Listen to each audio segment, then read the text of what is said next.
Imagine being told, curse Christ, and you will live, stay faithful, and you will die. What would you choose?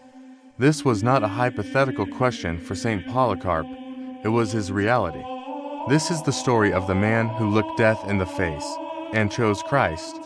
Polycarp was born around 69 AD, during the lifetime of the apostles. As a young man, he became a direct disciple of Saint John the Apostle, the same John who wrote the Gospel, the book of Revelation, and stood at the foot of the cross with Jesus.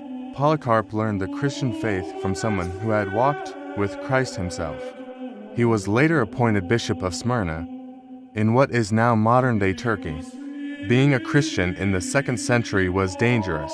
The Roman Empire demanded loyalty, not just to the emperor, but to the pagan gods. Refusing to worship Roman idols wasn't just illegal, it was considered an act of treason. Christians were arrested, tortured, and executed in horrific ways. When persecution reached Smyrna, Polycarp's followers begged him to flee. At first, he did, not out of fear, but to buy time for prayer and discernment. But after receiving a vision, a dream where his pillow caught fire, he knew exactly what God was asking. I must be burned alive, he told his companions. And he stopped running. Roman soldiers soon found him. When they burst into his hiding place, they expected a fight, but instead, Polycarp welcomed them. He ordered his servants to prepare food for the soldiers. Then he asked for 1 hour to pray. The soldiers, shocked by his kindness, allowed it. Polycarp prayed for 2 hours, for everyone he had ever met, for the church, and for his persecutors.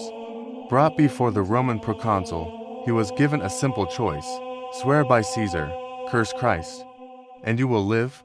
Polycarp's response is one of the most famous lines in Christian history. 86 years I have served him, and he has done me no wrong. How can I blaspheme my king and my savior? The proconsul threatened him with wild beasts. Polycarp replied, bring them. I will not change my mind. Then the proconsul threatened him with fire. Polycarp answered, you threaten me with fire that burns for an hour, but you do not know the fire of eternal judgment. They prepared to burn him alive. The executioners were going to nail him to the stake, but Polycarp told them, leave me as I am. He who gives me strength to endure the fire will enable me to stand without nails.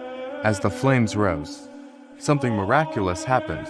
Eyewitnesses reported that the fire formed a wall around Polycarp, but it did not burn him. It was like watching a loaf of bread baking or gold being refined. Finally, seeing the fire couldn't consume him, a soldier was ordered to stab him. The moment the blade pierced him, so much blood flowed that it extinguished the fire.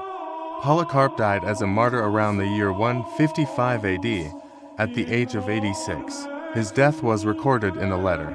The martyrdom of Polycarp, the earliest detailed account of a Christian martyrdom outside the New Testament. In a world where faith is often mocked, where people are pressured to compromise, stay silent, or hide their beliefs, Saint Polycarp's voice echoes across the centuries. Stand firm, stay faithful. Christ is worth it. He teaches us that true faith is not about comfort, it's about commitment. When everything is stripped away, when the pressure mounts, what matters is this: are you faithful? I bless you, Father, for counting me worthy to be numbered among the martyrs, to drink the cup of Christ. Saint Polycarp, pray for us.